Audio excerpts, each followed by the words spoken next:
가족 이야기 채널을 구독해주시는 시청자 여러분, 안녕하세요. 웨딩드레스의 하얀 빛이 채가 시기도 전에 차가운 창고에 갇혀버린 한 신부의 이야기입니다. 모욕과 굶주림 속에서 그 누구의 위로도 단 한마디의 해명도 없이 그녀 곁에는 차가운 시멘트, 바닥과 경멸의 눈빛만이 가득했습니다. 하지만 그 깊은 어둠 속에서 그녀는 남몰래 하나의 비밀을 품고 있었습니다. 그리고 마침내 아이를 낳던 날, 그 비밀이 드러나자 그녀를 짓밟던 모든 이들이 무릎을 꿇고 말 한마디 못하게 된 놀라운 비밀이었습니다. 눈물 없이는 들을 수 없는 이 이야기. 하지만 동시에 자기 자신과 소중한 아이를 지키기 위해 일어선 한 여성의 강인함을 증명하는 이야기이기도 합니다. 과연 어떤 사연일까요? 지금부터 여러분께 들려드리겠습니다.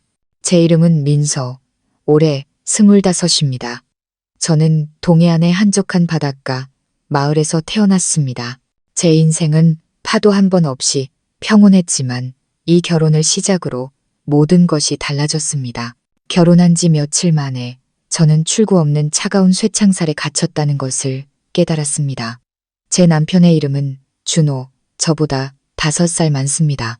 서울 사람인 그는 키도 크고 말솜씨도 좋아서 처음 만났을 때부터 이 사람이 바로 내 인생의 안전한 피난처가 될 것이라 생각했습니다. 우리는 친척의 중매로 만났습니다. 준호 씨는 자신이 큰 가구 공장을 운영하고 있으며 집안도 꽤 부유하다고 했습니다. 제가 아내가 되어주기만 한다면 아무 걱정 없이 편안한 삶을 살게 해주겠다고 약속했습니다. 그 말을 들은 저희 어머니는 무척 기뻐하셨습니다.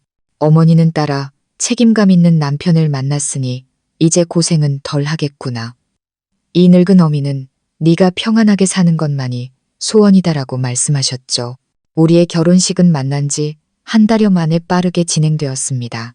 결혼식 날 온 동네 사람들이 구경을 나왔습니다. 모두들 제가 운이 좋아 서울 남자를 만났다고 부러워했습니다. 저는 하얀 웨딩드레스를 입고 부케를 든 채 설렘과 희망으로 가득 차 있었습니다.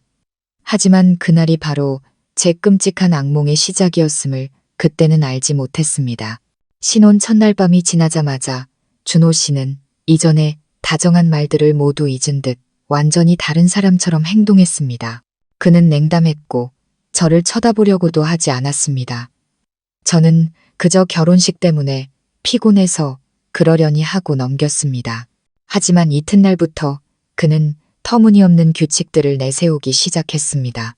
저는 허락 없이 집 밖으로 나갈 수 없었고 이웃과 대화를 나눠서도 안 됐으며 친정어머니와의 통화도 절대 길게 해서는 안 됐습니다. 더 이상한 것은 결혼 전에는 종종 안부 전화를 하시던 시어머니 박 여사께서 처음부터 저를 차갑게 대하셨다는 점입니다. 결혼한 지 사흘째 되던 날 제가 빨래를 널고 있는데 준호 씨가 저를 큰 소리로 불렀습니다. 아내를 부르는 목소리가 아니라 마치 명령하는 듯한 목소리였습니다. 그는 마당 구석에 있는 낡은 창고를 손가락으로 가리키며 한마디 툭 던졌습니다. 그 말은 아직도 제 기억에 생생합니다. 앞으로 당신은 여기서 지내.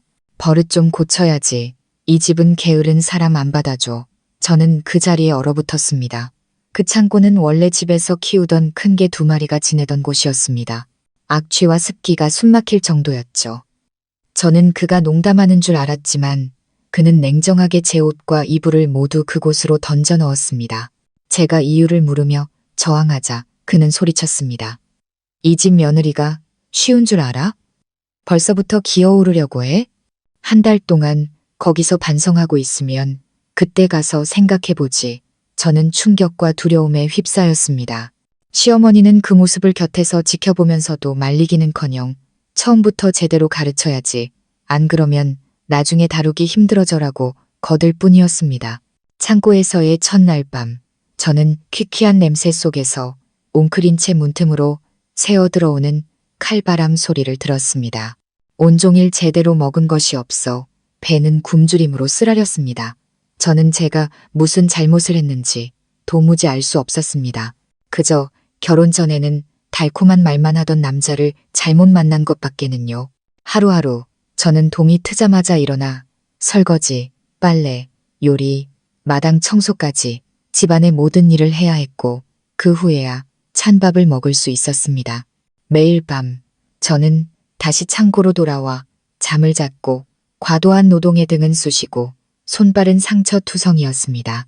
몇 번이고 도망칠 생각을 했지만 대문은 늘 굳게 잠겨 있었고 제 휴대폰은 결혼식 날 준호 씨가 빼앗아갔습니다.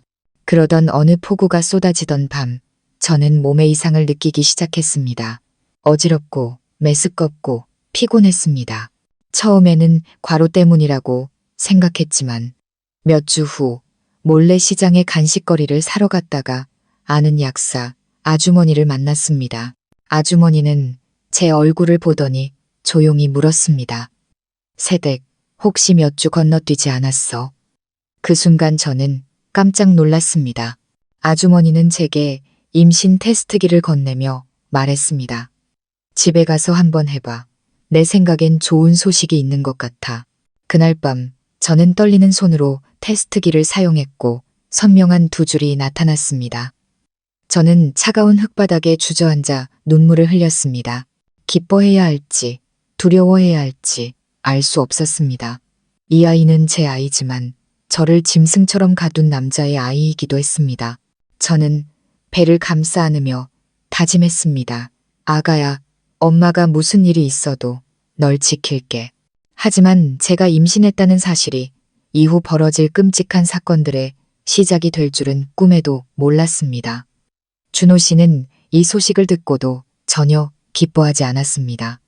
그저 알 수 없는 눈빛으로 저를 쳐다보며 말했습니다. 일단 낳기나 해. 낳으면 그때 얼굴이나 보지. 그 말에 등골이 오싹했습니다. 저는 그가 무슨 생각을 하는지 도무지 알 수 없었습니다. 그렇게 임신 기간 내내 저는 이전과 똑같이, 아니 오히려 더 심한 대우를 받았습니다. 저는 그저 배를 감싸 안고 아이를 품에 안을 날이 오기만을 손꼽아 기다렸습니다. 제가 아이를 낳는 날 모든 진실이 드러나고 그들 가족 모두가 무릎 꿇게 될 줄은 상상도 하지 못했습니다. 임신 기간은 제게 길고 어두운 터널과도 같았습니다. 제 몸은 하루가 다르게 쇠약해졌지만 저는 여전히 허리가 휘도록 일해야 했습니다. 저를 버티게 한 단 한 가지는 뱃속에서 아이가 부드럽게 발길질하는 느낌이었습니다. 그럴 때마다 제 마음은 위로받는 듯 부드러워졌습니다. 저는 다짐했습니다. 아가를 위해서라도 엄마는 살아야 해. 꼭 버텨낼 거야.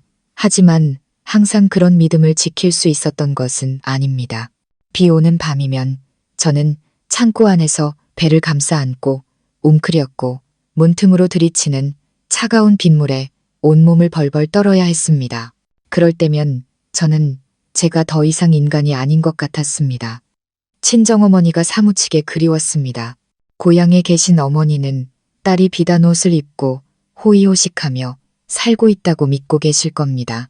만약 이 사실을 아신다면 아마 견디지 못하고 이곳으로 달려오셨을 테고 그랬다간 이 사람들에게 모욕만 당할 게 뻔했습니다. 저는 어머니가 저 때문에 고통받는 것을 원치 않았습니다. 시어머니 박 여사는 날이 갈수록 잔혹함을 드러냈습니다. 어느 날 제가 반찬으로 나온 나물을 한 젓가락 더 집자 그녀는 저를 쏘아보며 말했습니다. 임신한 게 벼슬이야? 먹는 것 좀 봐. 그 돈으로 내 남편 보약 한 재라도 더 지어주겠다. 저는 그 말에 목이 메어 눈물 섞인 밥을 삼켜야 했습니다. 준호 씨는 제 임신에 거의 무관심했습니다. 그는 여전히 아침 일찍 나가 밤늦게 돌아왔고 어떤 날은 술에 취해 벌건 눈으로 돌아오기도 했습니다. 술에 취하면 그는 창고 문을 열고 저를 일으켜 세워 한밤중에 청소를 시키거나 터무니없는 심부름을 시켰습니다. 제가 조금이라도 늦으면 바로 손찌검을 했습니다. 저는 점차 그가 저를 전혀 사랑하지 않으며 아내로 맞이할 생각도 없었다는 것을 깨달았습니다. 그가 저와 결혼한 데에는 어떤 이유가 있었지만 저는 아직 그것이 무엇인지 알지 못했습니다. 임신 7개월에 접어들자 몸은 무거워졌고 한 걸음 떼기도 힘들었습니다.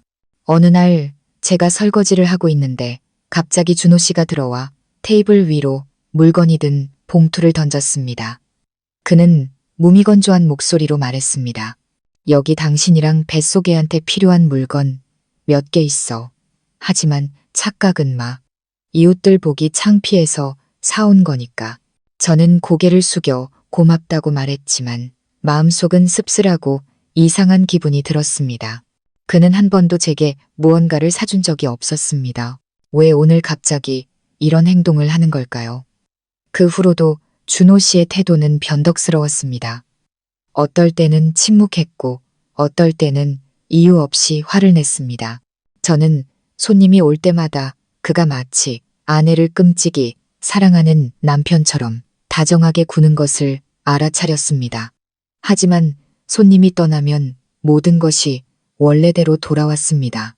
저는 그가 무언가를 숨기고 있다는 의심이 들기 시작했습니다. 그날 밤 저는 거실에서 들려오는 대화 소리를 들었습니다. 시어머니의 낮고 걱정스러운 목소리였습니다. 혹시 뭘 눈치챈 거 아닐까? 준호 씨가 대답했습니다. 아닐 거예요, 어머니. 걱정 마세요. 그날까지만 기다리면 모든 게 끝날 겁니다. 저는 창고 안에서 심장이 쿵쾅거리는 것을 느끼며 누워 있었습니다. 그날 이 대체 무슨 날이란 말인가?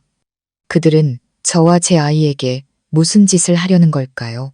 그날 이후 저는 그들의 모든 대화에 귀를 기울이려 애썼지만 그들은 매우 조심스러웠습니다. 저는 두려워지기 시작했습니다. 이 두려움은 더 이상 맞거나 갇히는 것에 대한 두려움이 아니었습니다. 제 아이의 생명에 대한 두려움이었습니다. 저는 고향에서 들었던 이기적인 이유 하나 때문에 잔인하게 학대받았던 여자들의 이야기를 떠올렸습니다. 어느 날 아침 마당을 쓸고 있는데 대문 벨이 울렸습니다. 40대쯤 되어 보이는 낯선 남자였습니다. 그는 준호 씨에게 두툼한 봉투를 건네며 어깨를 두드리고 웃었습니다. 준호 씨는 그것을 받아들었고 그의 눈빛에서 제가 미처 읽지 못한 무언가가 스쳐 지나갔습니다. 그는 봉투를 서랍에 넣고 잠갔습니다. 저는 직감적으로 이 일이 저와 관련이 있다고 생각하고 조용히 기억해 두었습니다. 제 배는 하루가 다르게 불러왔고 막달에 접어들었습니다. 허리 통증과 피로가 더욱 심해졌습니다. 시어머니는 제게 일을 줄여주기는커녕 여전히 무릎 꿇고 바닥을 닦고 의자에 올라가 창문을 닫게 했습니다. 한 번은 거의 넘어질 뻔하다가 겨우 의자 다리를 붙잡았습니다. 그녀는 그저 한마디 툭 던졌습니다. 못 견디겠으면 나가. 이 집은 너 안 붙잡아. 하지만 저는 떠날 수 없었습니다. 떠난다는 것은 아이를 버리는 것과 같았으니까요. 저는 이를 악물고 버텼습니다. 아마 저를 낳으신 어머니도 이렇게 힘드셨을 겁니다. 단지 어머니는 사랑받았고 저는 그렇지 않다는 점만 달랐죠. 그리고 마침내 그날이 왔습니다. 아침부터 배가 아파오기 시작했고 진통이 올 때마다 땀이 비오듯 쏟아졌습니다. 저는 배를 움켜쥐고 준호 씨를 불렀지만 그는 집에 없었습니다. 저는 시어머니에게 병원에 데려다 달라고 부탁해야 했습니다. 차에 앉아 있는 동안 저는 그녀가 계속해서 휴대폰을 만지작거리며 가끔씩 알 수 없는 눈빛으로 저를 쳐다보는 것을 느꼈습니다. 분만실에 들어갔을 때 저는 거의 기진맥진한 상태였습니다. 의사 선생님의 다급한 목소리, 제 심장이 미친 듯이 뛰는 소리. 저는 입술을 꽉 깨물고 마지막 힘을 다해 힘을 주었습니다. 아기의 울음소리가 울려 퍼졌지만 아이를 품에 안기도 전에 저는 의사 선생님이 잠시 멈칫하며 저를 오랫동안 쳐다보는 것을 느꼈습니다. 시어머니가 들어왔지만 손주를 안는 대신 그녀는 얼굴이 새하얗게 질린 채 그 자리에 굳어 있었습니다. 막 도착한 준호 씨도 아기를 보자마자 흠칫 놀라며 마치 누군가에게 밀쳐진 것처럼 몇 걸음 뒤로 물러섰습니다. 분만실은 아기 울음소리를 제외하고는 정적에 휩싸였습니다. 저는 숨을 헐떡이며 무슨 일이 일어나고 있는지 이해할 수 없었습니다. 모든 사람의 시선이 마치 끔찍한 것을 본 것처럼 저와 아기에게 쏠려 있었습니다. 그리고 마침내 준호 씨를 무릎 꿇게 한 진실이 드러나기 시작했습니다. 그 순간 저는 분만 침대 위에 지친 몸으로 누워 있었지만 머리는 마치 큰 충격을 받은 것처럼 멍했습니다. 방 안의 공기는 무겁게 가라앉았고 모두가 당혹스러운 표정으로 서로를 쳐다보았습니다. 저는 제가 갓 낳은 아이가 왜 모두를 그토록 놀라게 했는지 이해할 수 없었습니다. 아기의 울음소리는 계속 울려 퍼졌지만 아무도 다가와 안아주지 않았습니다. 저의 분만을 도왔던 여의사 선생님이 다가와 저를 살짝 보고는 준호 씨와 시어머니를 번갈아 보았습니다. 그녀의 목소리는 조금 가라앉았지만 분명했습니다. 아기에게 아주 특이한 점이 있습니다. 가족분들께서 산모에게 설명을 해주셔야 할 것 같고 마음의 준비도 하셔야겠습니다. 저는 온몸이 떨렸습니다. 특이한 점. 제 아이에게 무슨 문제가 있는 걸까요? 저는 고개를 들어보려 했지만 힘이 남아있지 않았습니다. 땀과 눈물로 시야가 흐려졌습니다. 아이 좀 보여주세요. 저는 쉬어버린 목소리로 간신히 외쳤습니다. 간호사가 다가와 아기를 안고 제 얼굴 가까이 조심스럽게 데려왔습니다. 단 한순간 저는 모두가 수군대던 것을 똑똑히 보았습니다. 아기의 오른쪽 어깨에 이상할 정도로 선명하고 짙은 초승달 모양의 점이 있었습니다. 저는 숨을 멈췄습니다. 그 점은 제게 낯설지 않았습니다. 그것은 제가 준호 씨가 아닌 다른 사람의 몸에서 본 적이 있는 점과 똑같았습니다. 그 이미지는 제 머릿속에서 번개처럼 스쳐 지나갔고 조각나 있던 기억들이 하나의 완전한 그림으로 맞춰졌습니다. 시어머니는 얼굴이 새하얘진 채 한 걸음 뒤로 물러섰습니다. 준호 씨는 그 자리에 못 박힌 듯 서 있다가 갑자기 바닥에 무릎을 꿇고 주저앉아 두 손으로 머리를 쥐어뜯었습니다. 그는 저를 보지도 아이를 보지도 않은 채 그저 중얼거렸습니다. 말도 안 돼, 말도 안 돼. 방 안은 기계 소리와 제 심장 소리만이 가득한 채 조용해졌습니다. 저는 마음을 진정시키고 아이를 품에 안았습니다. 어쨌든 이 아이는 제 피와 살이었고 제가 그 모든 고통을 견디며 지켜낸 아이였습니다. 의사 선생님은 긴장된 상황을 알아채고 조용히 말했습니다. 산모는 휴식이 필요합니다. 모든 이야기는 나중에 하시는 게 좋겠습니다. 그리고 그들은 저를 회복실로 옮겼습니다. 하지만 차가운 공기와 사람들의 시선은 제게 무언가 진실이 숨겨져 있음을 분명히 알려주었습니다. 그리고 그 진실은 제 아이 어깨의 점과 관련이 있었습니다. 그날 밤 저는 잠을 이룰 수 없었습니다. 아이는 제 곁에서 가끔씩 몸을 뒤척였습니다. 저는 그 점을 부드럽게 쓰다듬으며 애틋함과 두려움을 동시에 느꼈습니다. 제 머릿속에는 제가 아직 임신하기 전 준호 씨 집에서의 어느 오후 풍경이 계속 떠올랐습니다. 그날은 시어머니의 남동생인 삼촌이 놀러 왔었습니다. 삼촌이 높은 곳에 있는 물건을 꺼내려고 팔을 걷었을 때 저는 우연히 그의 어깨에서도 이 초승달 모양과 똑같은 점을 보았습니다. 그때는 그저 우연이라고 생각하고 넘겼습니다. 하지만 이제는 다음 날 아침 시어머니가 병원에 왔습니다. 그녀는 저를 보지 않고 침대 끝에 서서 얼음장처럼 차가운 목소리로 말했습니다. 이 일에 대해 해명할 거 없어. 저는 그녀의 눈을 똑바로 쳐다보며 말했습니다. 무슨 해명을요? 저는 이 아이가 제 아이라는 것밖에 모릅니다. 어머니가 무슨 말씀을 하시는 건지 모르겠어요. 그녀는 주먹을 꽉 쥐었고 입술이 떨렸습니다. 만약 정말 준호애라면 절대 그 점이 있을 수 없어. 우리 집안에 그 점을 가진 사람은 딱 한 명뿐이고 너도 그게 누군지 알잖아. 저는 마른 침을 삼켰고 심장이 거세게 뛰었습니다. 흩어져 있던 기억의 조각들이 맞춰졌습니다. 준호 씨가 밤늦게까지 집에 들어오지 않던 날들.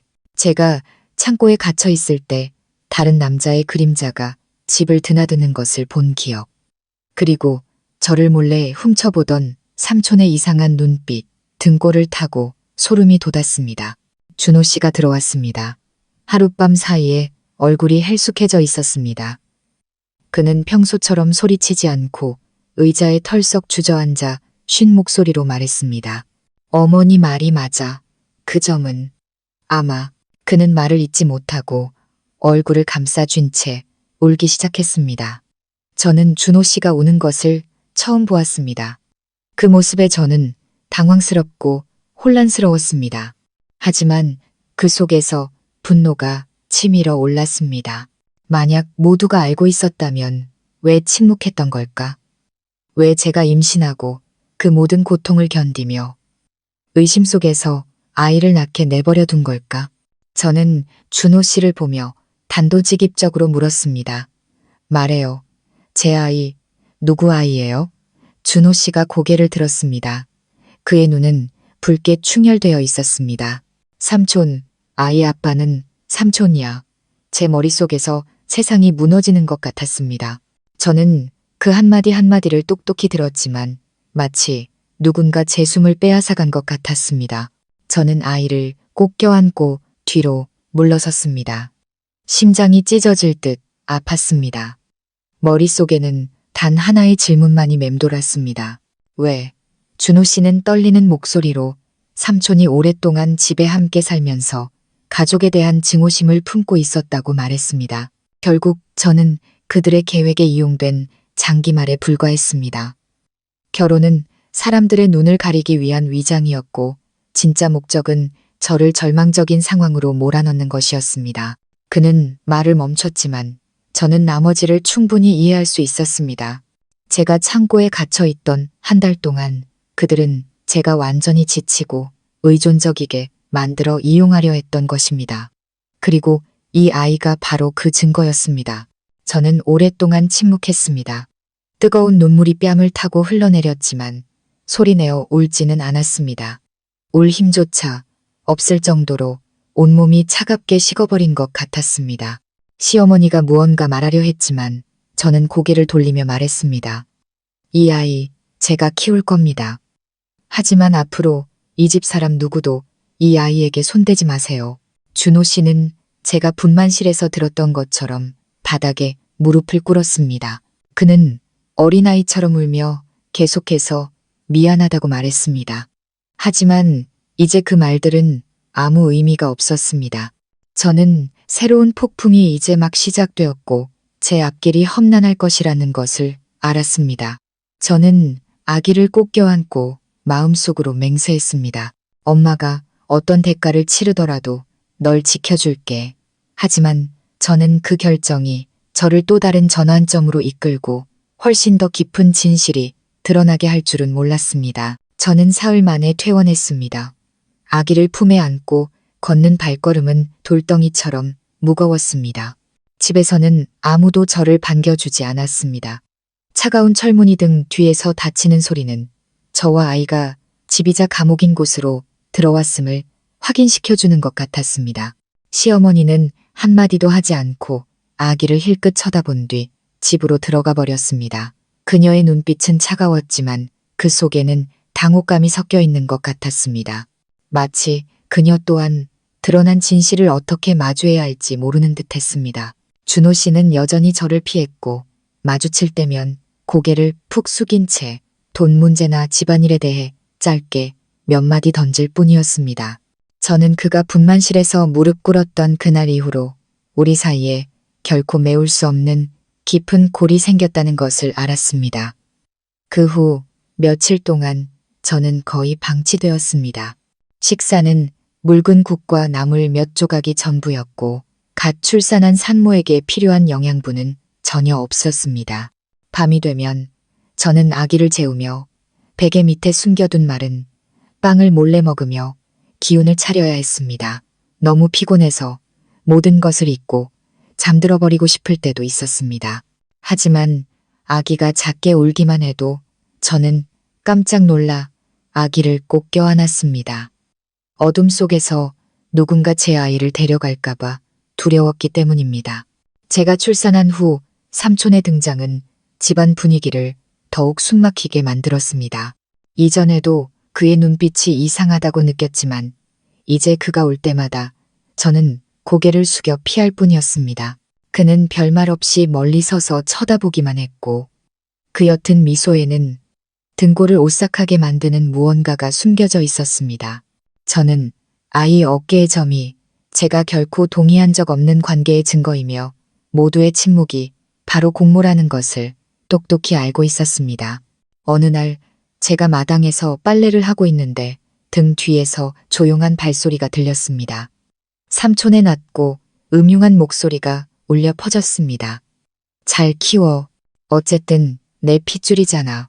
저는 몸이 굳어 돌아보지 못했고 식은땀이 등줄기를 타고 흘러내렸습니다. 저는 목소리를 가다듬고 말했습니다. 누구 핏줄이든 상관없어요. 하지만 다시는 우리 모자 근처에 오지 마세요. 그는 작게 웃었지만 그 웃음소리는 제 심장을 베는 칼날 같았습니다. 그는 집으로 들어갔고 저는 물이 담긴 데야 옆에 우두커니 서 있었습니다. 손이 떨렸습니다. 그의 말은 제가 이곳에 계속 머문다면 제 아이가 결코 안전하지 못할 것이라는 점을 깨닫게 했습니다. 하지만 당장 떠날 수는 없었습니다. 돈도 휴대폰도 없었고 이 집 대문은 거의 하루 종일 잠겨 있었습니다. 유일한 탈출구는 기회를 찾고 도움을 청하는 것이었습니다. 친정어머니가 생각났지만 어머니를 부르면 혼자서 이 가족 전체를 상대하셔야 할 테고 그것은 위험한 일이었습니다. 저는 몰래 연락할 방법이 필요했습니다. 다행히 어느 날 오후 제가 집 뒤뜰에 빨래를 널러 나갔을 때 기회가 찾아왔습니다. 뒤뜰 담장은 이웃집과 맞닿아 있었는데 그 집은 작은 가게를 하는 옆집 아주머니 댁이었습니다. 아주머니는 시어머니가 보지 않을 때 가끔 제게 몰래 먹을 것을 챙겨주시곤 했습니다. 아주머니는 저를 보더니 조용히 물었습니다. 새댁, 괜찮아? 왜 이렇게 말랐어? 저는 목이 메었지만 애써 눈물을 참았습니다. 그리고 속삭였습니다. 아주머니, 저희 엄마한테 딱 한마디만 전해주세요. 이 집 사람들이 하는 말 믿지 마시고 제가 엄마를 만나고 싶어 한다고요. 아주머니는 더 묻지 않고 걱정스러운 눈빛으로 고개를 끄덕였습니다. 저는 희망의 씨앗 하나를 심었다는 것을 알았습니다. 그날 밤 아기를 재우고 있는데 거실에서 다투는 소리가 들렸습니다. 준호 씨와 시어머니의 목소리였습니다. 시어머니는 이 일을 조용히 덮어야 한다. 제가 더 알게 해서는 안 된다는 식으로 말했습니다. 준호 씨는 화가 난 목소리로 대답했습니다. 제가 잘못한 거 갚겠다고 했잖아요. 하지만 삼촌이 한 짓은 저도 용납 못해요. 저는 귀를 기울였지만 발소리가 가까워지자 급히 아기를 안고 잠든 척했습니다. 준호 씨는 문 앞에서 한참을 서 있다가 조용히 한숨을 쉬고 떠났습니다. 다음 날 옆집 아주머니가 빵 봉지 안에 쪽지를 넣어 제게 건네주었습니다. 어머니의 떨리는 글씨체였습니다. 딸아, 조금만 참아라. 주말에 엄마가 갈게. 단 몇 글자였지만 제 눈시울은 붉어졌습니다. 몇 달 만에 처음으로 저는 완전히 혼자가 아니라는 것을 느꼈습니다. 주말이 되자 어머니가 정말로 오셨습니다. 어머니는 작은 선물 꾸러미를 들고 대문 밖에 서 계셨습니다. 시어머니가 마지못해 문을 열었습니다. 그녀는 어머니를 안으로 들였지만 그 눈은 한 걸음 한 걸음 감시하고 있었습니다. 저는 달려가 어머니를 와락 껴안았습니다. 폭풍 속에서 안전한 항구로 돌아온 기분이었습니다. 시어머니가 차를 준비하러 부엌에 간 사이 저는 어머니 귓가에 재빨리 속삭였습니다. 엄마, 저 여기서 안전하지 않아요. 저랑 아기, 엄마가 좀 도와주세요. 어머니는 제 손을 꽉 잡았고 눈빛이 단호해졌습니다. 알겠다. 걱정 마라. 엄마가 다시는 누구도 널 괴롭히게 두지 않을 테니. 하지만 저는 그 만남이 어머니가 남몰래 준비하고 있던 거대한 계획의 시작이 될 줄은 몰랐습니다. 그 계획은 모든 진실을 빛 아래로 끌어내고 시댁을 상상도 못한 상황으로 몰아넣을 계획이었습니다. 어머니가 돌아가시는 날, 저는 그 뒷모습을 보며 걱정과 기쁨을 동시에 느꼈습니다. 저는 어머니가 가만히 계시지 않을 것을 알았고, 어머니가 다시 오실 날을 손꼽아 기다리기 시작했습니다. 하지만 기다리는 동안 집안 분위기가 갑자기 변했습니다. 시어머니가 갑자기 다정하게 굴기 시작했고, 가끔 손주를 안아주거나 영양가 있는 음식을 사오기도 했습니다. 준호 씨는 소리치는 일이 줄었고, 때로는 제 침대 옆에 조용히 우유 몇 팩을 두고 가기도 했습니다. 저는 경계했습니다. 그들이 양심 때문에 변한 것이 아니라 다른 이유가 있을 것이라고 생각했기 때문입니다. 어느 날 밤, 제가 막 아기를 눕히고 잠을 재우려는데 시어머니가 준호 씨를 마당으로 부르는 소리가 들렸습니다. 그녀는 속삭였습니다. 빨리 처리해야 해. 저러다 쟤 도망가면 어떡해. 제가 아직 아무한테도 말 안 했을 리가 없어. 그 말에 저는 제게 남은 시간이 많지 않다는 것을 깨달았습니다. 탈출하려면 한 발 앞서 움직여야 했습니다. 그리고 며칠 뒤 어머니가 시댁 식구들을 경악하게 할 한 무리의 사람들과 함께 나타날 줄은 꿈에도 몰랐습니다. 그날 아침 하늘은 흐렸고 먹구름이 몰려와 큰 비가 내릴 것을 예고하는 듯 했습니다. 제가 아기를 안고 툇마루에 앉아 있는데 대문 앞에서 오토바이 소리가 멈췄습니다. 밖을 내다본 제 심장이 갑자기 빠르게 뛰기 시작했습니다. 어머니였습니다. 하지만 혼자가 아니었습니다. 어머니 뒤에는 흰 셔츠를 입은 건장한 남자 2명과 마치 동사무소 직원처럼 보이는 제복을 입은 여성이 함께 있었습니다. 대문벨이 다급하게 울렸습니다. 시어머니 박 여사가 나가서 문을 열었고 어머니를 보자마자 멈칫했습니다. 그녀의 시선은 곧바로 함께 온 사람들에게로 향했습니다. 무슨 일로 이렇게 사람들을 몰고 오셨나요? 시어머니의 목소리는 날카로웠습니다. 어머니는 바로 대답하지 않고 마당으로 성큼성큼 들어섰습니다. 어머니는 돌 테이블 위에 짐을 내려놓고 제 머리부터 발끝까지 훑어보시더니 몸을 숙여 손주를 들여다보셨습니다. 제 아이를 볼 때 어머니의 눈빛은 부드러웠지만 고개를 들었을 때 그 눈빛은 칼날처럼 날카로워졌습니다. 오늘 확실히 이야기하러 왔습니다. 내 딸, 이제 충분히 고통받았어요. 아주머니께 직접 해명을 듣고 싶습니다. 박 여사는 헛웃음을 쳤습니다. 무슨 해명을요? 댁의 따님은 제 며느리고 여기가 자기 집인데 뭐가 문제죠? 어머니는 허리를 꼿꼿이 세우고 단호하게 말했습니다. 이게 집이라고요? 갓 결혼한 며느리를 창고에 가두고 임신했을 때 죽도록 일만 시키더니 낳은 아이는 끔찍한 벌레 보듯 하는 게요? 이게 정상적인 대우라고 믿으라는 말씀이세요? 마당의 공기는 팽팽한 활시위처럼 긴장되었습니다. 준호 씨가 집 안에서 나왔습니다. 어머니와 함께 온 사람들을 보고는 얼굴이 창백해졌습니다.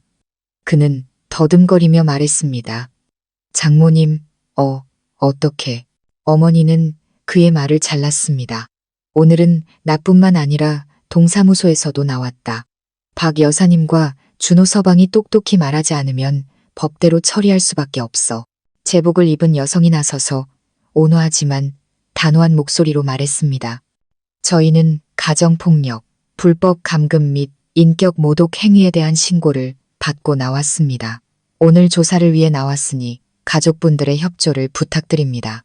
저는 아기를 안고 심장이 쿵쾅거리는 것을 느꼈습니다. 저는 어머니가 드디어 행동에 나섰다는 것을 알았습니다. 어머니는 제게 이제 더는 혼자 참지 않아도 된다고 눈빛으로 말해주시는 것 같았습니다. 박 여사는 얼굴이 하얗게 질렸지만 애써 침착함을 유지하려 했습니다. 누가 그런 헛소문을 퍼뜨린 거죠. 제 며느리는 여기서 잘 지내고 있고 자유롭게 드나들고 있어요. 어머니는 씁쓸하게 웃었습니다. 자유롭다고요? 내 딸은 하루 종일 대문이 잠겨 있었고 휴대폰도 빼앗겼으며 외출할 땐 감시까지 당했습니다. 얘가 잠자는 곳을 사람들에게 보여줄 용기는 있으세요? 저는 박 여사를 쳐다봤습니다. 그녀는 당황했지만 여전히 변명했습니다. 그건 임시로. 결혼 초에 어머니는 한 걸음 다가서며 말했습니다. 임시라고요? 아이를 낳을 때까지 거기서 지내게 한 게 임시입니까? 준호 씨는 이마에 땀이 송골송골 맺힌 채 땅만 쳐다보며 아무 말도 하지 않았습니다. 저는 그가 모든 것이 드러날까봐 두려워하고 있다는 것을 알아차렸습니다. 공무원은 가족에게 현장 확인을 요청했습니다. 박 여사는 마지못해 앞장서서 사람들을 집 뒤편으로 안내했습니다. 삐걱거리는 나무 문이 열리자 퀴퀴한 곰팡이 냄새가 코를 찔렀고 안에는 차가운 시멘트 바닥과 낡은 계집, 찢어진 돗자리, 그리고 낡은 개인 물품 몇 개가 널브러져 있었습니다. 공무원은 주위를 둘러보고 박 여사에게 물었습니다. 여기가 며느님의 침실입니까? 그녀는 입술을 깨물며 말했습니다. 조용히 있고 싶다고 해서. 저는 쓴웃음을 터뜨렸습니다. 조용히 있고 싶었던 걸까요? 아니면 갇혔던 걸까요? 저는 집에 들어갈 수 없었고 선택의 여지가 없었기 때문에 여기 있었습니다. 어머니는 더 이상 참지 않고 박 여사의 얼굴을 똑바로 가리키며 말했습니다. 나를 미워할 순 있어도 내 딸 인생을 망가뜨릴 순 없어. 그리고 저 아이 문제 발뺌할 생각이라면 내가 모든 진실을 사람들 앞에 밝히겠어. 준호 씨가 고개를 들었습니다. 그의 눈은 붉게 충혈되어 있었습니다. 그는 입을 열었습니다. 어머니, 제가 말씀드릴게요. 박 여사가 소리쳤습니다. 입 닥쳐. 네가 말하면 이 집안 명예는 끝장이야. 하지만 이미 늦었습니다. 어머니는 옆으로 비켜서서 공무원 쪽을 향해 말했습니다. 이 아이에게는 특별한 점이 있습니다. 그리고 이 집안에서 그 점을 가진 사람은 단 한 명뿐입니다. 어떻게 생각하세요? 공무원은 눈살을 찌푸리며 저를 쳐다봤습니다. 저는 조용히 아이의 옷을 걷어 작은 어깨에 있는 초승달 모양의 점을 보여주었습니다.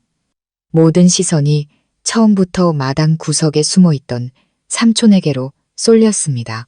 그의 얼굴은 새하얗게 질렸고 주먹을 꽉 쥐고 있었습니다. 분위기는 폭발 직전이었습니다. 공무원과 함께 온 남자가 다가서며 말했습니다.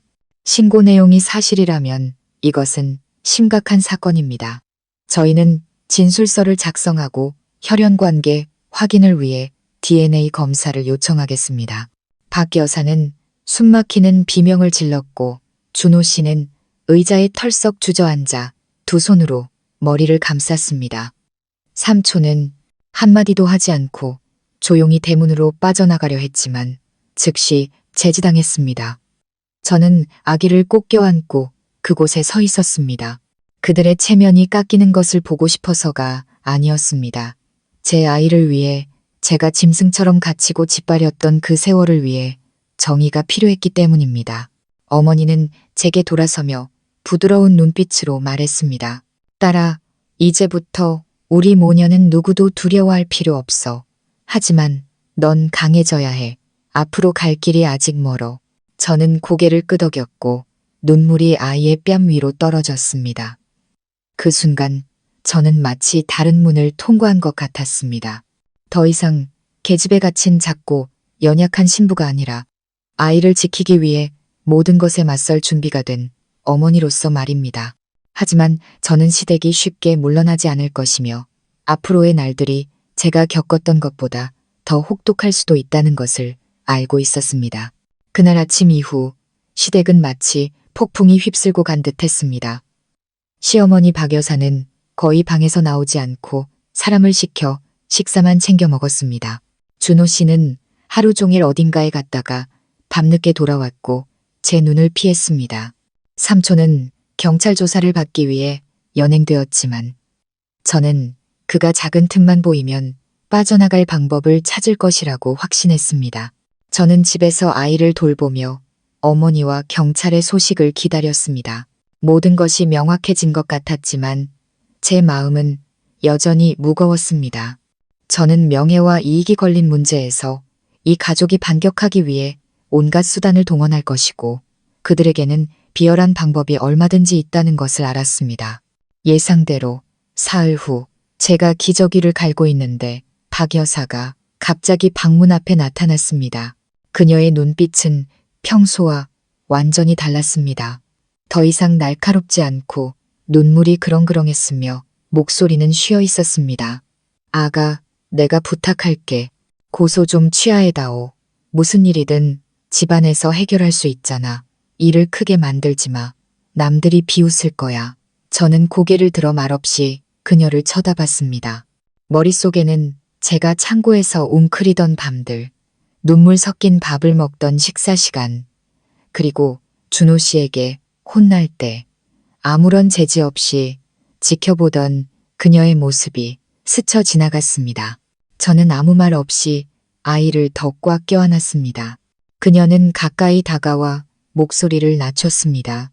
네가 고소만 취하해주면 너랑 아기랑 분가시켜줄게. 두 모자가 편히 살 수 있도록 돈도 넉넉히 챙겨주마. 다시는 아무도 너희를 귀찮게 하지 않겠다고 약속할게. 저는 씁쓸하게 웃었습니다. 돈으로는 어머니와 이 가족이 제게서 빼앗아간 것들을 되살 수 없어요. 그리고 제 아들의 안전을 몇 마디 빈 약속과 바꿀 수도 없고요. 그녀는 주먹을 꽉 쥐었고 눈에는 분노의 빛이 스쳤지만 애써 억눌렀습니다. 그녀는 몸을 돌려 떠났지만 저는 이것이 그녀가 협상을 시도하는 마지막이 아닐 것이라는 것을 알았습니다. 그날 오후 준호 씨가 일찍 돌아왔습니다. 이전의 침울한 모습과 달리 그는 방으로 들어와 제 맞은편 의자에 앉았습니다. 그는 한참 동안 아이를 쳐다보다가 말했습니다. 민서 씨, 미안해요. 모든 일에 대해 일이 이렇게까지 커질 줄은 몰랐어요. 저는 그가 계속 말하기를 기다렸습니다. 삼촌이 무슨 짓을 했는지 알았지만 어머니 때문에 어쩔 수 없었어요. 침묵을 지켜야만 했어요. 이 일이 터지면 집안이 풍비박산날까봐 두려웠어요. 그의 목소리는 메었지만 저는 더 이상 예전처럼 안타까움을 느끼지 않았습니다. 저는 그저 아내와 자식의 안위보다 가족의 명예를 우선시한 나약한 남자를 볼 뿐이었습니다. 저는 짧게 대답했습니다. 일어난 일은 지울 수 없어요.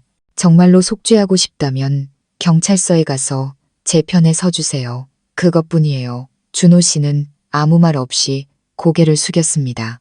마치 막다른 길에 몰린 사람처럼요. 다음 날 어머니가 저를 보러 오셨습니다. 어머니는 저와 손주를 위해 새 옷 몇 벌을 가져오셨고 동시에 경찰이 진술을 확보했다는 소식을 전해주셨습니다. 그들은 또한 손주와 준호 씨 그리고 삼촌 사이의 DNA 검사를 요구했습니다. 하지만 시댁에서는 계속해서 시간을 끌고 있었습니다. 저는 어머니의 손을 꽉 잡았습니다. 엄마, 조심하세요. 그들이 가만히 있지 않을 거예요. 제 걱정대로 그날 저녁 어머니가 돌아가시자 저는 낯선 남자 2명이 대문 밖에서 준호 씨와 이야기하는 것을 보았습니다. 그들은 짧게 대화를 나누고 떠났지만 집안을 쳐다보는 그들의 눈빛에 등골이 오싹해졌습니다. 저는 그들이 가족이 고용한 저를 감시하거나 압박하려는 사람들일 것이라고 짐작했습니다. 일주일 후 경찰서에서 다시 저를 불렀습니다. 저는 아기를 안고 갔고 시어머니와 준호 씨도 그곳에 있었습니다. 조사는 긴장된 분위기 속에서 진행되었습니다. 경찰이 DNA 검사 이야기를 꺼내자 박 여사는 즉시 반대했습니다. 필요 없어요. 쟨 우리 집 며느리고 이 아이는 제 손주예요. 누구도 우리를 모욕할 권리는 없어요. 저는 그녀를 똑바로 쳐다보며 또렷하게 말했습니다. 정말 친손주라면 결과가 증명해 주겠죠. 만약 아니라면 누가 누구를 모욕하고 있는지는 모두가 알게 될 거고요. 침묵이 흘렀고 결국 경찰은 양측이 지켜보는 가운데 현장에서 바로 검체를 채취하기로 결정했습니다. 준호 씨는 마지못해 검사에 응했지만 삼촌은 먼 곳에 출장을 갔다는 이유로 자리에 없었습니다. 이는 사람들의 의심을 더욱 키웠습니다. 집으로 돌아오면서 저는 안도감과 긴장감을 동시에 느꼈습니다. 안도감은 그들을 협조하게 만들었다는 것 때문이었고 긴장감은 그들이 앞으로 무슨 짓을 할지 모른다는 것 때문이었습니다. 그날 밤 제가 아기에게 젖을 먹이고 있는데 창문에서 소리가 났습니다. 사람의 그림자가 밖에서 어른거렸습니다. 저는 아기를 안고 뒤로 물러섰고 심장이 미친 듯이 뛰었습니다. 그림자는 잠시 서 있다가 떠났고 문틈 아래에는 쪽지 한 장이 끼워져 있었습니다. 저는 그것을 주워 떨리는 손으로 읽었습니다. 내 아이가 무사하길 바란다면 검사 따위는 당장 집어치워. 이게 마지막 경고다. 저는 쪽지를 꽉 쥐었습니다. 손은 차갑게 식었고 두려움이 온몸을 휘감았지만 동시에 분노의 불길이 치솟았습니다. 저는 물러설 수 없다는 것을 알았습니다. 물러선다면 저와 아이는 영원히 이 위협의 그림자 아래에서 살게 될 것입니다. 다음 날 아침 저는 어머니께 쪽지를 보여드렸습니다. 어머니는 이를 갈며 말했습니다.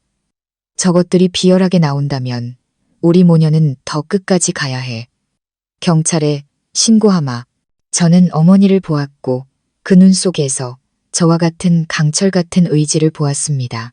저는 이 순간부터 우리 모녀의 싸움이 단지 정의를 되찾기 위한 것이 아니라 우리 자신의 생명을 지키기 위한 것이 되었음을 깨달았습니다.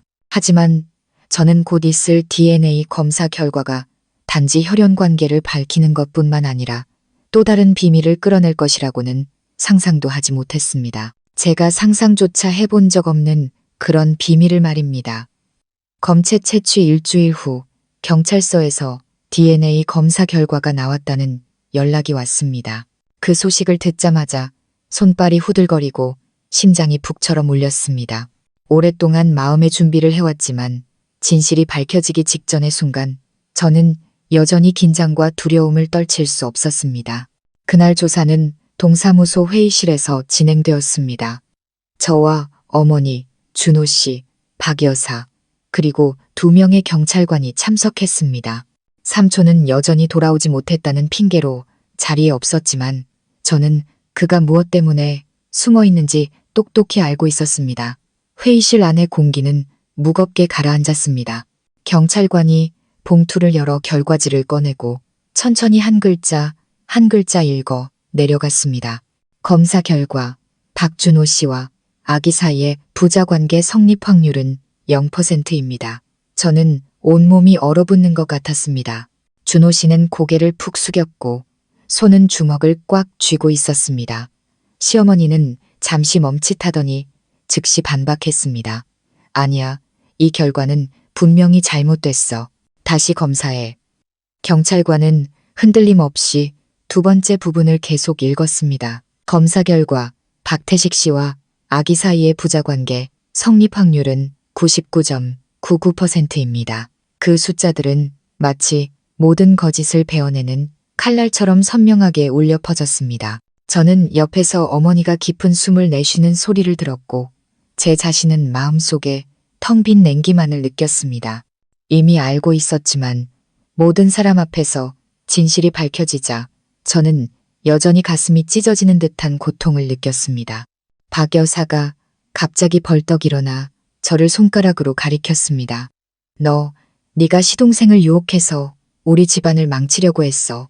이 뻔뻔한 것. 저는 목소리가 떨렸지만 침착하게 대답했습니다.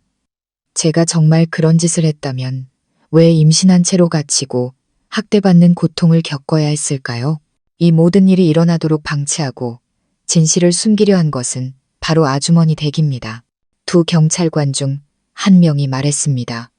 이것은 더 이상 가정 불화가 아니라 성폭력 범죄로 기소될 충분한 요소를 갖추고 있습니다.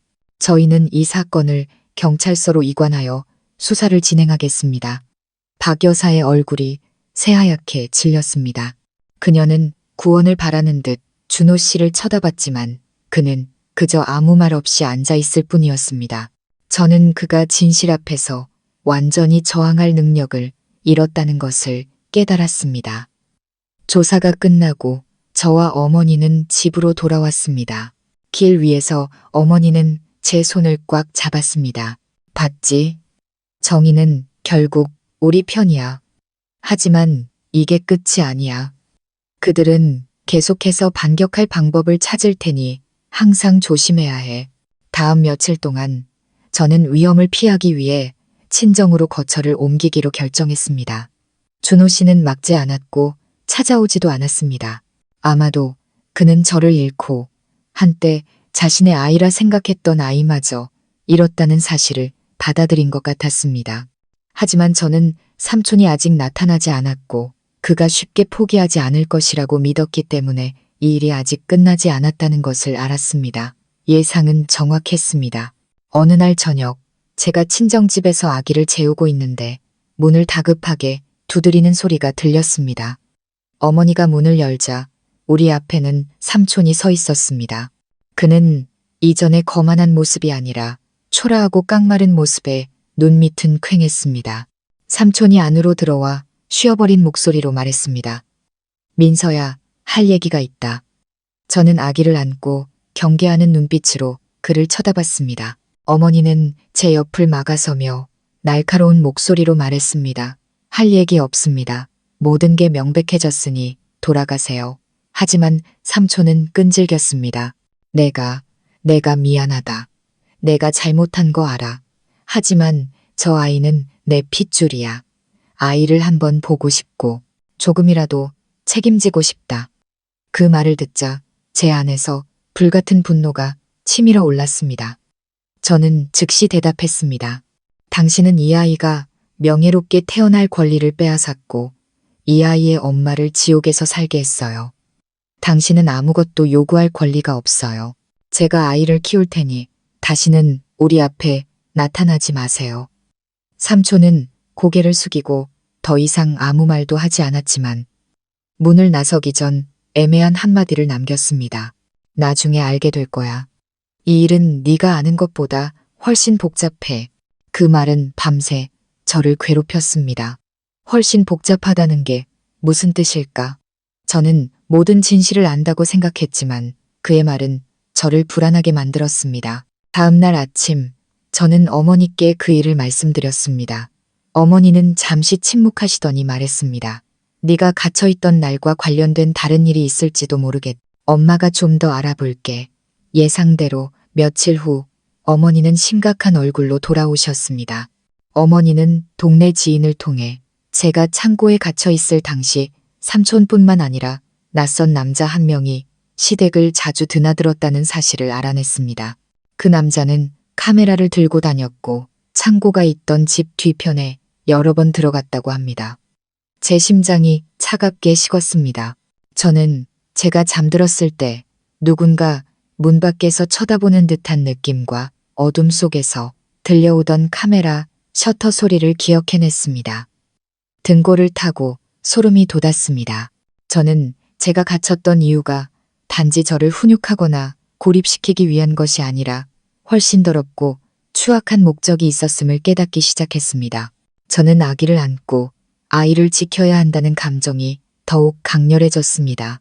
제가 이 일을 명확히 밝히지 않으면 위협은 계속될 것이라고 생각했습니다.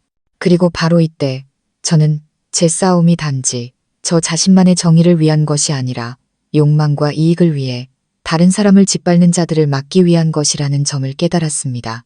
저는 어머니를 보며 단호한 눈빛으로 말했습니다. 엄마, 저 멈추지 않을 거예요. 어떤 일이 닥치더라도 모든 것이 밝혀지길 원해요. 어머니는 고개를 끄덕이며 제 손을 꽉 잡았습니다. 저는 이제부터 길이 더 험난해질 것을 알았지만 준비가 되어 있었습니다. 저는 더 이상 창고에 갇힌 연약한 신부가 아니었기 때문입니다. 저는 어머니였고 끝까지 싸울 것입니다. 하지만 저는 제가 곧 마주하게 될 다음 진실이 온 동네를 떠들썩하게 만들고 시댁을 완전히 무너뜨릴 것이라고는 미처 알지 못했습니다. DNA 검사 결과와 삼촌이 아이의 친부라는 소식은 독한 바람처럼 온 동네에 퍼져나갔습니다. 사람들은 저를 동정하기보다는 전례 없는 추문에 대한 호기심을 채우기 위해 수군거렸습니다. 시장에 나갈 때마다 저는 살을 내는 듯한 따가운 시선과 속삭임을 느껴야 했습니다. 하지만 저는 더 이상 고개 숙이지 않았습니다. 충분히 견뎠습니다. 이제 제게 중요한 것은 모든 것을 빛 아래로 드러내는 것 뿐이었습니다. 어머니는 제가 갇혀있을 때 시댁에 나타났던 낯선 남자에 대한 정보를 계속해서 찾아다니셨습니다.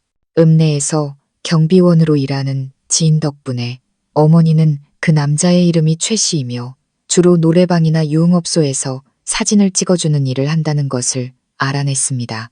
더 무서운 사실은 최 씨가 삼촌과 준호 씨와 함께 집 근처 술집에서 여러 번 목격되었고 사람들이 그가 시댁 뒤편, 바로 제가 갇혀있던 곳에서 사진을 찍는 것을 보았다는 것이었습니다. 이 말을 듣는 순간 제 온몸이 차갑게 식었습니다. 흐릿했던 기억의 조각들이 점차 선명해졌습니다. 꿈결의 잠에서 깨어났을 때 창고 문 틈으로 희미한 불빛이 비치고 카메라 셔터 소리가 들린 뒤 사람의 그림자가 조용히 사라졌던 밤들. 그때는 꿈이라고 생각했지만 이제야 그것이 현실이었음을 깨달았습니다. 저는 어떤 더러운 게임의 상품으로 전락했던 것입니다. 저는 아들을 품에 꼭 껴안았고 분노가 파도처럼 밀려왔습니다. 저는 어머니께 말했습니다. 엄마, 이 일을 그냥 덮을 수 없어요. 삼촌뿐만 아니라 관련된 모든 사람들을 끝까지 고소할 거예요. 어머니는 단호한 눈빛으로 고개를 끄덕였습니다. 네가 이 싸움을 시작했으니 엄마가 함께할 거다. 하지만 저들은 악랄할 뿐만 아니라 교활하니 신중하게 계획해야 해. 바로 다음 날 어머니는 경찰서 관계자를 만나 DNA 검사 결과, 초기 진술, 그리고 최 씨에 대한 정보를 포함한 모든 증거를 제출했습니다. 경찰은 즉시 수사를 확대했습니다. 그들은 최 씨를 소환하기 시작했지만 그는 흔적도 없이 사라졌습니다. 그 소식은 어머니 친구를 통해 제 귀에 들어왔고 저는 누군가 그의 도주를 도왔다는 것을 직감했습니다. 그날 저녁 저는 낯선 번호로 전화를 받았습니다. 수화기 너머에서는 낮고 거친 남자의 목소리가 들렸습니다. 민서 씨, 그만두는 게 좋을 거야. 당신이 지금 뭘 건드리고 있는지 모르나 본데. 당신 내나 걱정하라고. 일이 더 커지기 전에 그가 전화를 끊기 전 저는 즉시 최 씨의 목소리라는 것을 알아차렸습니다. 저는 간신히 한마디 내뱉었습니다. 저를 걱정하기 전에 당신 자신이나 걱정하세요.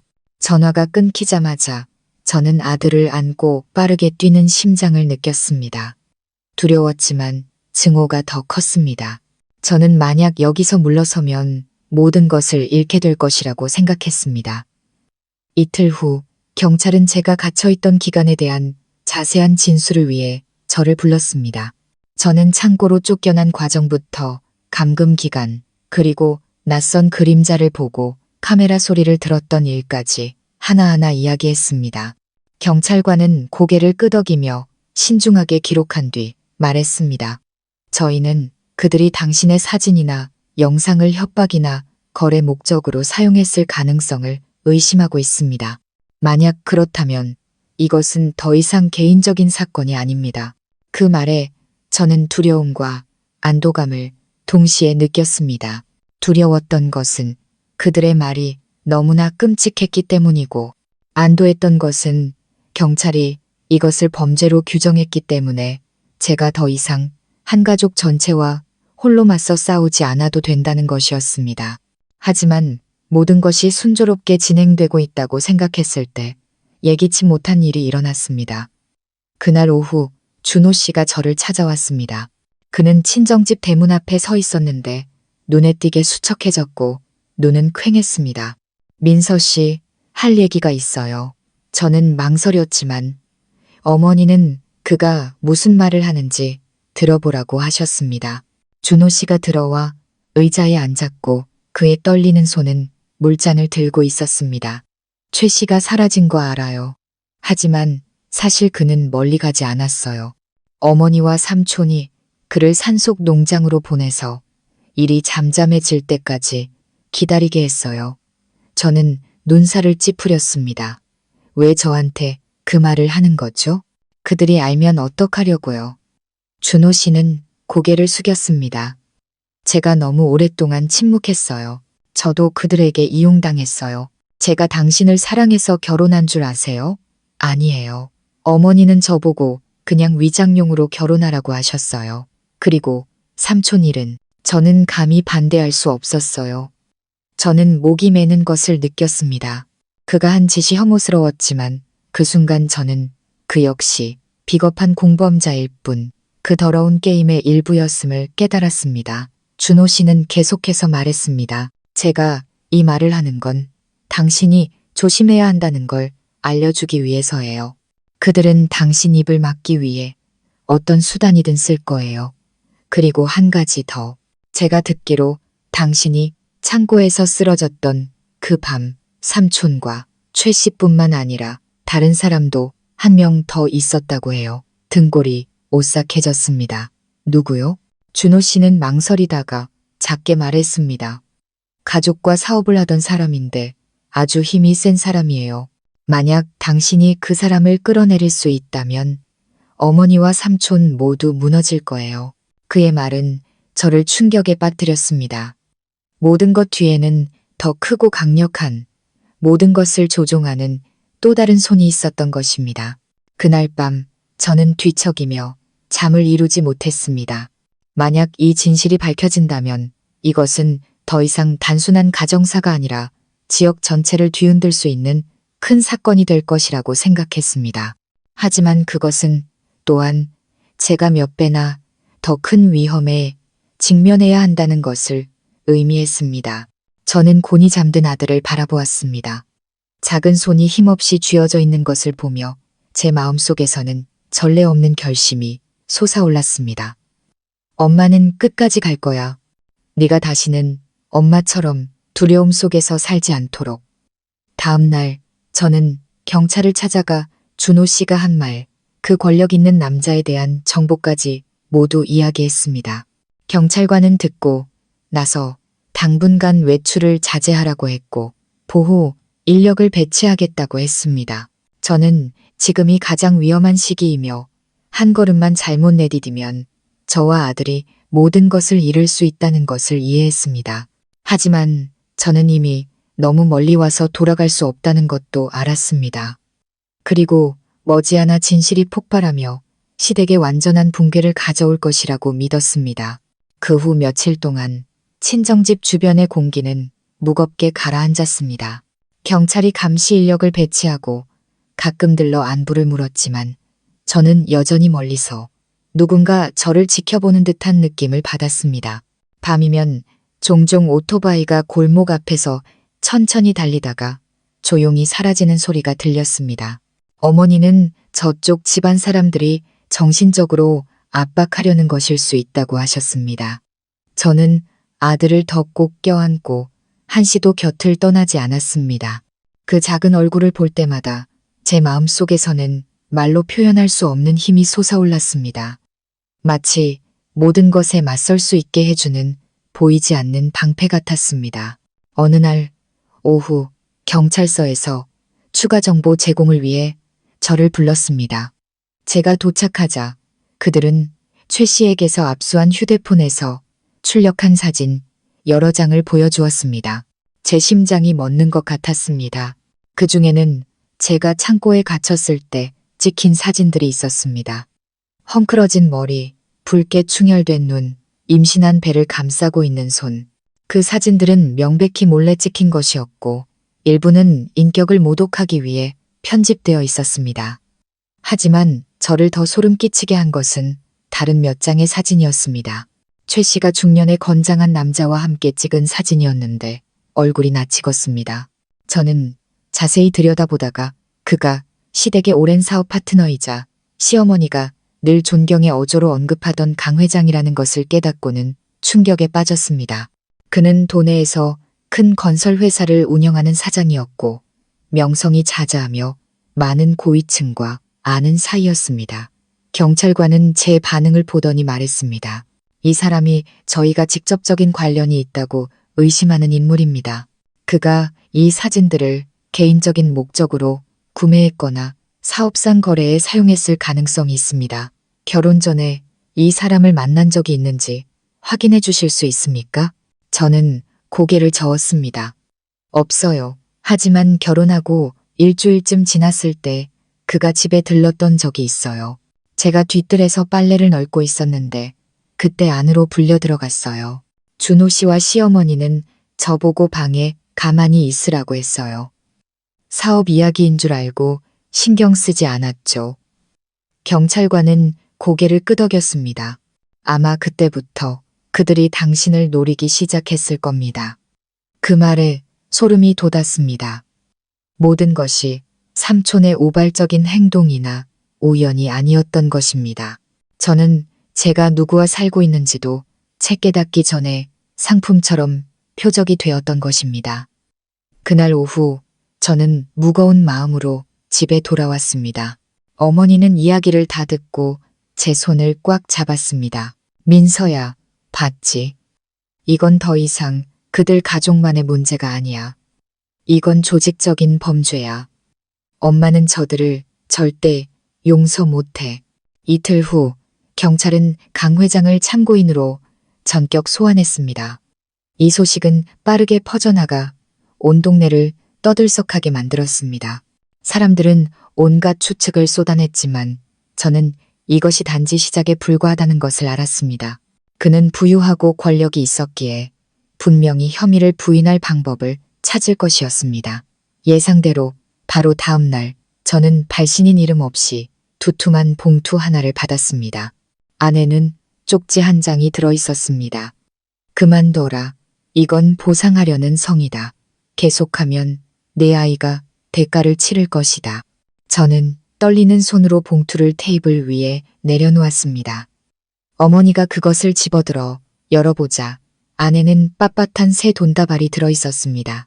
어머니는 테이블을 세게 내리쳤습니다. 이것들이 입을 막으려고 해. 하지만 이럴수록 엄마는 더 물러서지 않을 거다. 저희는 즉시 경찰에 신고하고 봉투와 쪽지를 모두 제출했습니다. 경찰은 이를 기록하고 제게 각별히 조심하라고 당부했습니다. 그날 밤 저는 한숨도 자지 못했습니다. 어둠 속에서 저는 갇혀있던 날들, 그런 상황에서 아이를 임신했던 굴욕감, 그리고 저를 둘러싼 검은 음모들을 생각했습니다. 차가운 기운이 온몸을 감쌌지만 그 속에는 결심의 불꽃이 타올랐습니다. 저는 단지 저 자신을 위해 싸우는 것이 아니라 만약 그들이 처벌받지 않는다면 다음 희생자가 될지도 모르는 사람들을 위해서도 싸우고 있었습니다. 일주일 후 경찰은 최 씨의 휴대폰과 강 회장 사무실에서 압수한 컴퓨터 데이터에서 수많은 증거, 사진, 영상, 그리고 삼촌, 시어머니, 준호 씨와 주고받은 메시지까지 찾아냈다고 알려왔습니다. 그 내용은 끔찍한 진실을 드러냈습니다. 처음부터 제 결혼은 저를 통제하고 쉽게 이용하기 위한 거래처럼 계획되었습니다. 강 회장이 돈을 대고 삼촌과 최 씨가 실행했으며 시어머니와 준호 씨가 밖에서 방패막이가 되어주었습니다. 경찰관에게 이 말을 들었을 때 저는 심장이 멎는 것 같았습니다. 의심은 했지만 모든 것이 이토록 잔인할 줄은 몰랐습니다. 제가 먹잇감이 된 완벽한 덫이었습니다. 그날 밤 저는 아들 곁에 오랫동안 앉아 있었습니다. 아들은 곤히 잠들어 있었고 작은 손은 제 손가락을 쥐고 있었습니다. 저는 속삭였습니다. 아가, 엄마는 누구도 널 건드리게 두지 않을 거야. 그리고 저들이 다른 누구도 해치게 두지 않을 거야. 경찰은 사건을 확대하며 박 여사와 준호 씨를 수사 협조를 위해 임시 구금했습니다. 이 소식은 동네를 발칵 뒤집었습니다. 한때 그들을 옹호했던 일부 사람들은 이제 침묵했고 저를 마주치면 피하기까지 했습니다. 하지만 저는 모든 것이 아직 끝나지 않았다는 것을 알았습니다. 강 회장은 아직 법망 밖에 있었고 그가 쉽게 자신을 끌어내리도록 놔두지 않을 것이기 때문입니다. 한 수사관은 제게 솔직하게 말했습니다. 그는 반격할 방법을 찾을 겁니다. 역으로 무고를 당할 가능성을 포함해 모든 가능성에 대비해야 합니다. 저는 이해했고 준비가 되어 있었습니다. 이 시점에서 저는 제 아들 외에는 잃을 것이 없었기 때문입니다. 다음 날 저는 낯선 전화를 받았습니다. 남자의 목소리가 씁쓸하게 웃었습니다. 당신이 이겼다고 생각하나? 게임은 이제 막 시작됐을 뿐이야. 저는 즉시 강 회장의 목소리라는 것을 알아차렸지만 이번에는 떨지 않았습니다. 저는 침착한 목소리로 대답했습니다. 당신의 게임은 곧 끝날 것이고 다시 시작할 기회는 없을 겁니다. 저는 전화를 끊고 아들을 품에 안았습니다. 마음속에는 이상한 평온함이 찾아왔습니다. 마치 제가 두려움의 경계를 완전히 넘어선 것 같았습니다.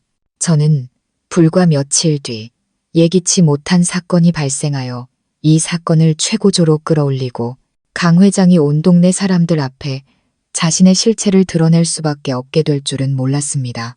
강 회장의 도전적인 전화가 걸려온 지 불과 사흘 만에 온 동네를 떠들썩하게 만들고 제 사건을 갑작스럽게 최고조로 끌어올린 예기치 못한 일이 일어났습니다. 그날은 맑은 아침이었고 제가 아기에게 젖을 먹이고 있는데 골목 밖에서 시끄러운 차량 소리가 들렸습니다. 창문 밖을 내다보니 관용차와 일반 차량들이 줄지어 마을로 들어오고 있었습니다. 길 양쪽에 있던 주민들이 구경하러 몰려들었고 그 행렬 가운데에는 유난히 눈에 띄는 검은색 대형 세단이 있었습니다. 저는 즉시 그것이 강 회장의 차라는 것을 알아차렸습니다. 차 문이 열리고 그는 평소처럼 위풍당당한 모습으로 내렸습니다. 깔끔한 정장 차림에 아무 일도 없었다는 듯 평온한 표정이었습니다. 저를 놀라게 한 것은 그의 바로 뒤에 2명의 경찰관이 따라 내렸다는 점입니다. 주민들은 민선의 집 사건 때문에 면사무소에 조사받으러 왔나 봐. 세상에 일이 이렇게 커지다니. 강 회장까지 불려올 정도면 정말 큰일인가 보네라며 수군거렸습니다. 저는 아들을 안고 집 안에서 문틈으로 지켜보았습니다. 잠시 후 어머니가 들어오셨습니다. 목소리를 낮추며 저 사람을 면사무소로 데려가서 대질 신문을 한다더라. 경찰이 너도 준비하고 오라고 했어. 저는 깊은 숨을 들이쉬고 어머니께 아이를 맡긴 뒤 그들을 따라 나섰습니다. 그날 면사무소 회의실은 평소와 달리 붐볐습니다. 수사관과 서기 외에도 증인으로 초청된 몇몇 주민들이 있었습니다. 제가 들어서자 저를 쳐다보는 강 회장의 날카로운 시선과 마주쳤습니다. 마치 저를 떠보려는 듯한 눈빛이었습니다. 하지만 이번에는 고개를 숙이지 않았습니다. 저는 맞은편 의자에 앉아 침착함을 유지했습니다. 수사관이 입을 열었습니다. 오늘 저희는 피의자 최 씨 및 기타 관련자들의 장비에서 확보된 증거와 관련하여 김민서 씨와 강철민 씨 간의 대질 신문을 진행하겠습니다. 강 회장은 입꼬리를 올렸습니다. 제가 왜 저들 가족의 사적인 일에 휘말려야 하는지 모르겠군요. 저는 김민서 씨를 알지도 못하고 그녀가 주장하는 일과는 더더욱 관련이 없습니다. 저는 즉시 대답했습니다. 저를 모른다고 하셨지만 어째서 최 씨의 휴대폰에 제가 갇혀있던 사진들과 회장님과 가격을 흥정하는 메시지가 다수 발견되었을까요? 그 모든 것은 경찰이 압수한 증거이지 제가 꾸며낸 것이 아닙니다. 그는 잠시 주춤했지만 금세 평정을 되찾았습니다. 그 사진은 최 씨가 실수로 보내서 우연히 본 것뿐이고 메시지는 아마 누군가 저를 사칭한 것이겠지요. 한 경찰관이 즉시 감정기관의 서명이 첨부된 데이터 추출 보고서를 내밀었습니다. 저희는 이 전화번호가 강 회장님의 회사 명의로 등록된 것을 확인했습니다. 메시지 내용은 회장님께서 최 씨 그리고 박태식 씨와 물건과 전달 시점에 대해 논의한 것을 명확히 보여주고 있습니다. 방 안은 숨막히는 정적에 휩싸였습니다. 저는 제 심장 소리를 들으면서도 여전히 그를 똑바로 쳐다보았습니다. 강 회장은 불편한 기색을 보이기 시작했고 이마에는 땀이 맺혔습니다. 갑자기 문이 열리고 다른 경찰관이 서류 뭉치와 USB 하나를 들고 들어왔습니다. 그는 말했습니다. 저희가 방금 강 회장님 회사 사무실의 컴퓨터에서 추가 데이터를 추출했습니다. 그 중에는 강 회장님이 지난달 14일 밤 김민서 씨의 시어머니인 박 여사 자택 뒤편에 직접 있었음을 보여주는 영상이 포함되어 있습니다. 영상 속 시점은 김민서 씨가 사진이 찍혔다고 진술한 시점과 일치합니다. 이번에는 강 회장이 평정을 유지할 수 없었습니다. 그의 얼굴은 붉게 달아올랐고 목소리는 거칠어졌습니다. 함정에 빠진 거야. 이런 것들로는 아무것도 증명할 수 없어. 수사관은 엄하게 말했습니다. 강 회장님, 다른 피의자들과 같은 시간, 같은 장소에 있었다는 사실과 메시지, 증거만으로도 공범 혐의로 수사를 확대할 충분한 근거가 됩니다. 협조하시는 것이 좋을 겁니다. 강 회장은 침묵했지만 저는 그의 손이 떨리는 것을 똑똑히 보았습니다. 대질 신문이 끝난 후 저는 두 경찰관의 호의 아래 면사무소를 나섰습니다. 밖에는 이미 마을 사람들이 가득 모여 있었습니다. 그들은 강 회장이 추가 조사를 위해 남겨지는 것을 보고 웅성거렸습니다. 한때 그를 의로운 부자로 존경했던 많은 사람들이 이제는 손가락질하며 끝없이 수군거렸습니다.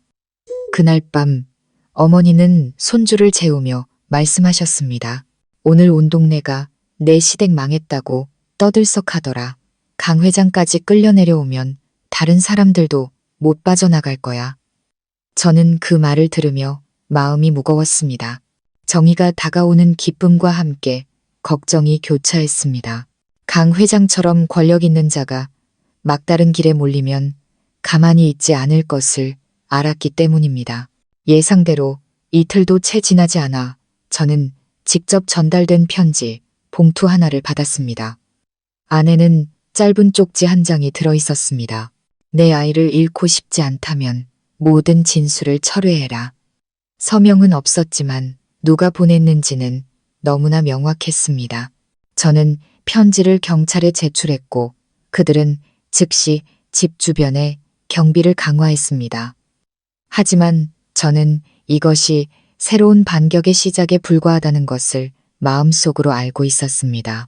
그날 밤 저는 아들 곁에 앉아 부드러운 머리카락을 쓰다듬었습니다.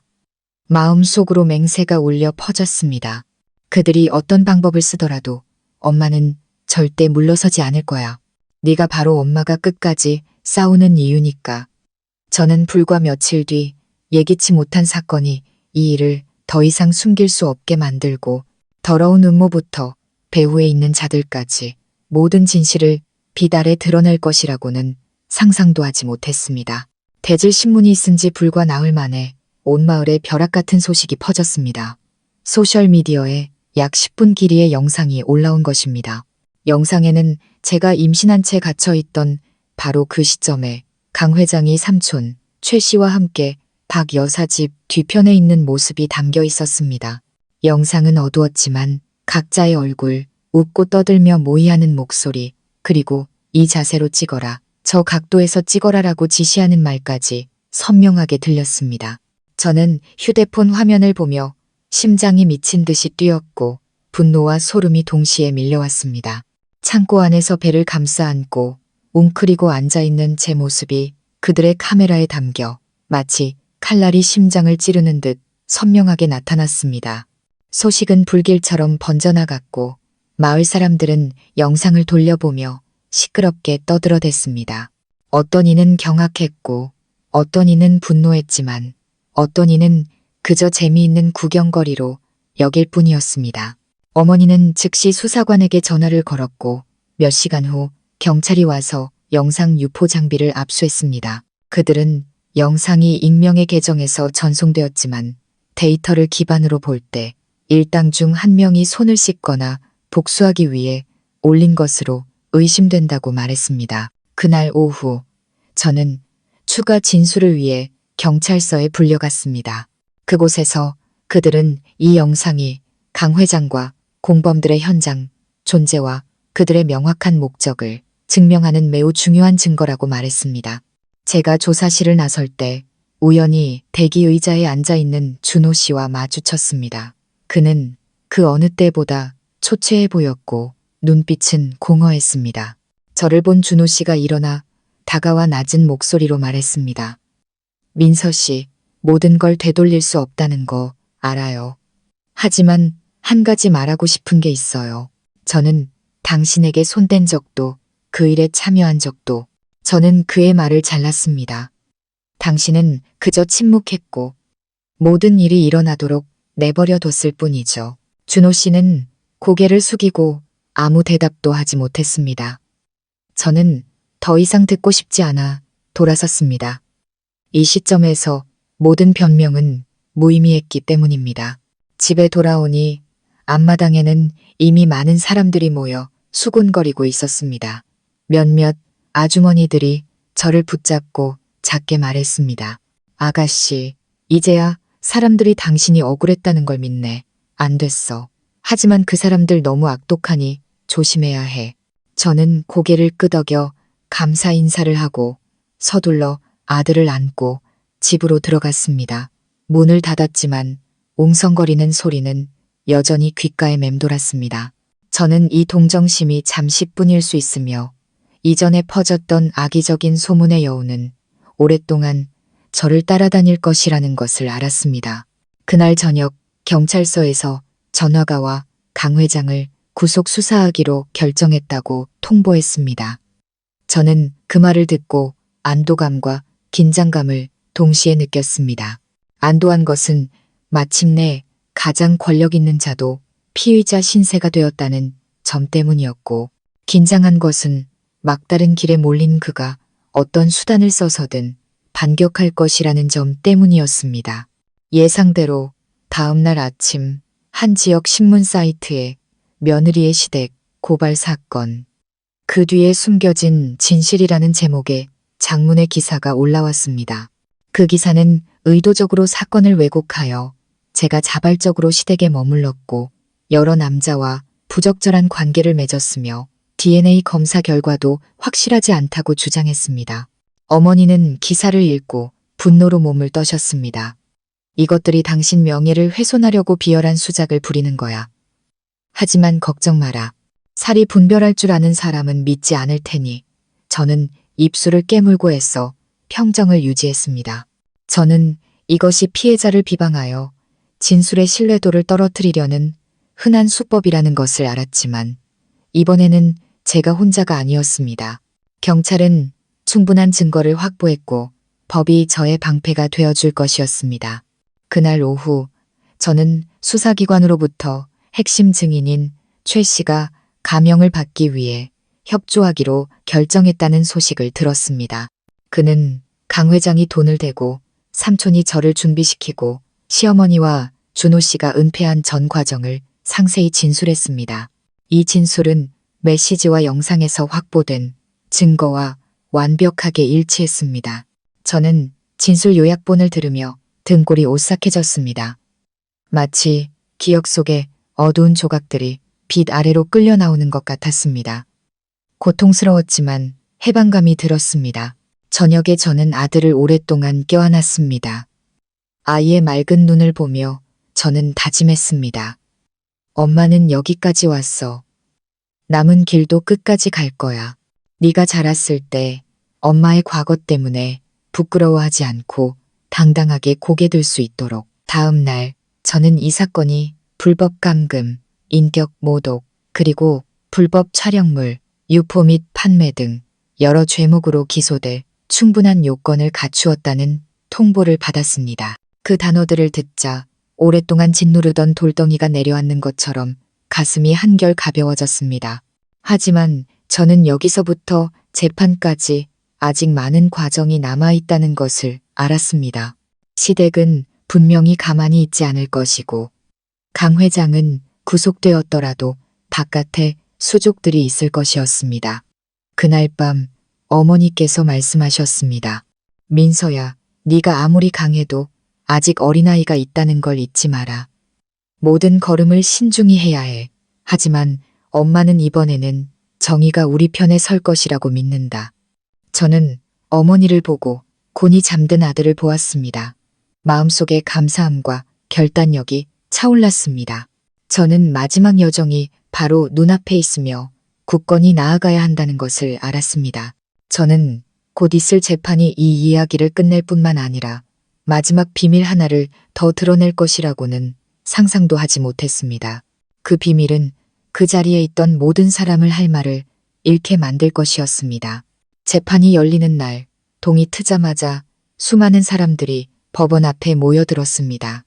호기심 많은 이웃들부터 시장 상인들, 심지어 옆 동네 사람들까지 몰려와 모두가 이 충격적인 사건을 직접 보고 싶어 했습니다. 저는 어머니와 함께 차에서 내렸고 아들을 품에 안았습니다. 법원뜰에 발을 디딘 순간 심장이 세차게 뛰었고 손은 아들의 작은 손을 꼭 쥐었습니다. 저는 단지 저 자신을 위한 정의를 찾으러 온 것이 아니었습니다.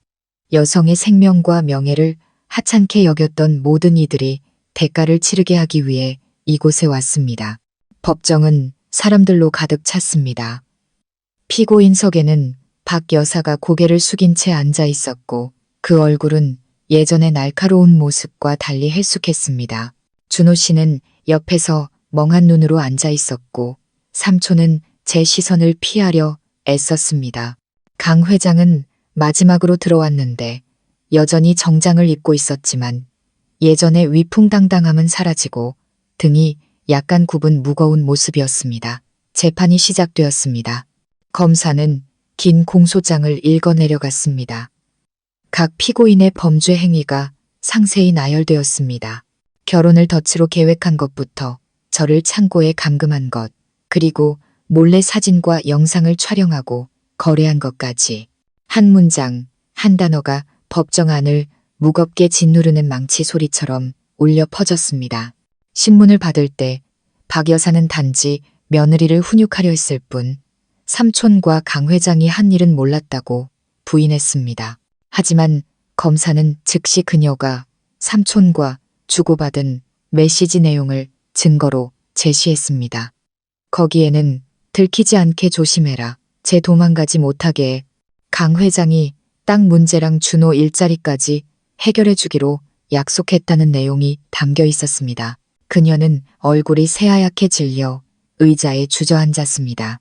준호 씨는 어머니가 두렵고 집안에서의 입지를 잃을까봐 침묵했지만 직접 가담하지는 않았다고 주장했습니다. 저는 그를 보며 더 이상 연민을 느끼지 않았습니다. 악행 앞에서의 침묵 또한 공범이었기 때문입니다.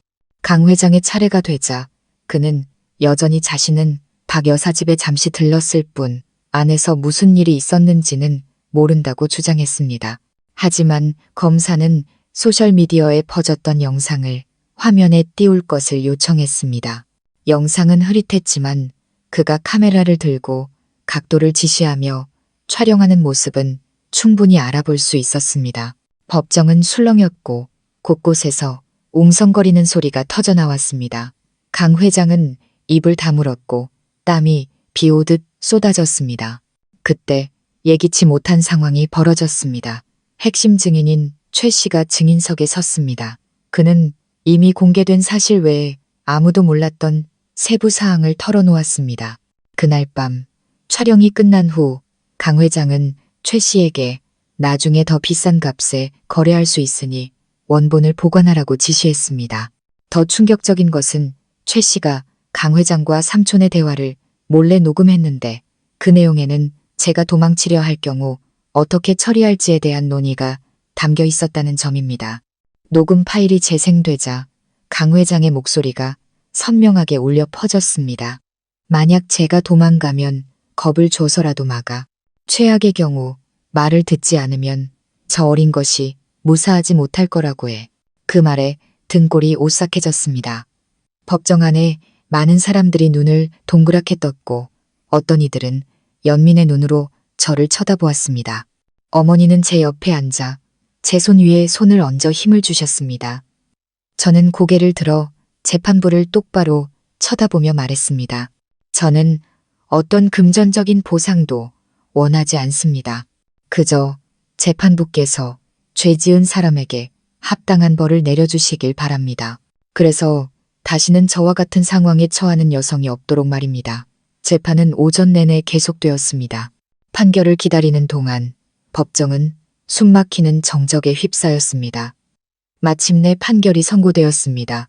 강 회장, 불법 감금, 인격 모독, 불법 촬영물 유포 및 판매 등의 혐의로 징역 18년, 박태식 삼촌, 인격 모독 및 불법 감금 등의 혐의로 징역 15년, 박 여사, 불법 감금 및 공범 혐의로 징역 10년, 박준호, 불법 감금 공범 혐의로 징역 7년, 최 씨, 수사 협조를 감안하여 징역 5년.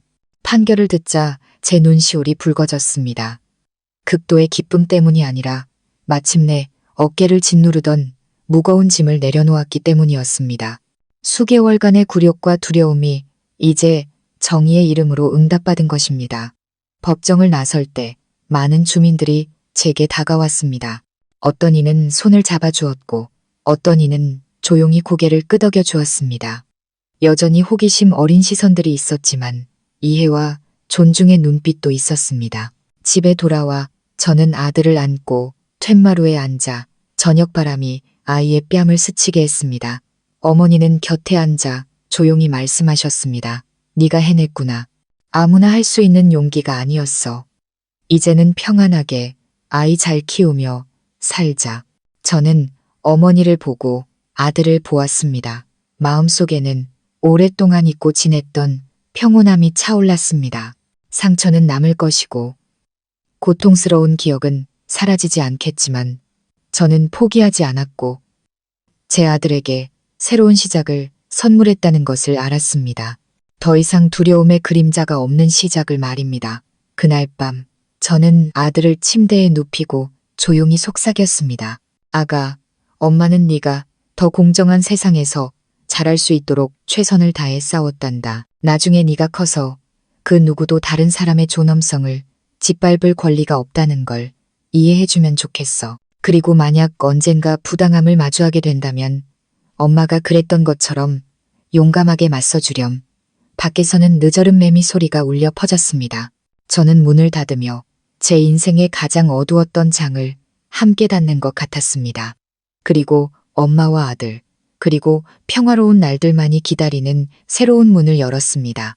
제 이야기는 갓 결혼한 신부가 창고에 갇히고 굴욕 속에서 임신하여 마침내 법정에서 자신을 해친 자들과 마주하기까지 단지 정의를 되찾는 여정일 뿐만 아니라 인간이 굳건한 의지로 맞설 때 진실은 반드시 드러난다는 증거이기도 합니다. 아무리 깊은 어둠, 거짓, 교활한 계략도 결국에는 정의의 빛을 가릴 수 없었습니다. 인생은 우리를 고통스럽고 부당한, 때로는 출구가 없어 보이는 상황으로 몰아넣을 수 있습니다. 하지만 우리 모두, 특히 여성들은 기억해야 합니다. 악 앞에서 침묵하는 것은 악이 더 깊이 파고들게 할 뿐입니다. 용감하게 목소리를 내십시오. 믿을 수 있는 사람들에게 도움을 구하고 법을 신뢰하십시오. 정의는 더딜지라도 우리가 포기하지 않는 한 반드시 찾아옵니다. 제가 전하고 싶은 교훈은 우리 자신의 가치는 그 누구에게도 짓밟힐 수 없다는 것입니다. 그것이 가족이든 누구든 말입니다. 자녀를 향한 사랑과 보호 본능은 두려움을 극복하게 하는 가장 큰 힘입니다. 가족과 사회의 연대와 지지는 악에 맞서는 든든한 방패입니다. 만약 당신이 통제받거나 학대받는 상황에 처해 있거나 그런 경험이 있다면 당신은 혼자가 아니라는 것을 기억하십시오. 여성보호단체나 법률기관 또는 기꺼이 당신의 이야기를 들어줄 사람들을 찾으십시오. 침묵 속에 자신을 가두지 마십시오. 침묵은 악인의 무기입니다. 이 이야기는 우리 모두에게 보내는 경고이기도 합니다. 다른 사람의 고통에 무관심하지 마십시오. 단 한 번의 관심, 안부 한마디, 혹은 적절한 개입이 한 사람의 인생을 어둠에서 구할 수 있습니다. 오늘 이야기가 의미 있었다면 채널 구독과 알림 설정을 눌러주시고 더 많은 분들이 알 수 있도록 영상을 공유해주세요. 여러분의 모든 시청과 공유는 이야기를 널리 알릴 뿐만 아니라 여성과 아동 보호에 대한 사회적 인식을 높이는 데 기여합니다. 여러분의 의견이나 감동 혹은 여러분의 이야기를 댓글로 남겨주세요. 당신의 이야기가 어딘가에서 희망의 빛을 필요로 하는 누군가에게 큰 큰 힘이 될 수 있습니다. 끝까지 시청해주신 여러분께 감사드립니다. 우리 모두 어떤 상황에서든 정의에 대한 믿음을 잃지 않고 자신을 소중히 여기며 필요할 때 기꺼이 맞서 싸울 수 있기를 바랍니다. 당신이 어둠에서 벗어나려 용기를 내는 순간 빛은 당신을 찾아올 것이며 그 어떤 악도 그 빛을 끌 수 없을 것입니다.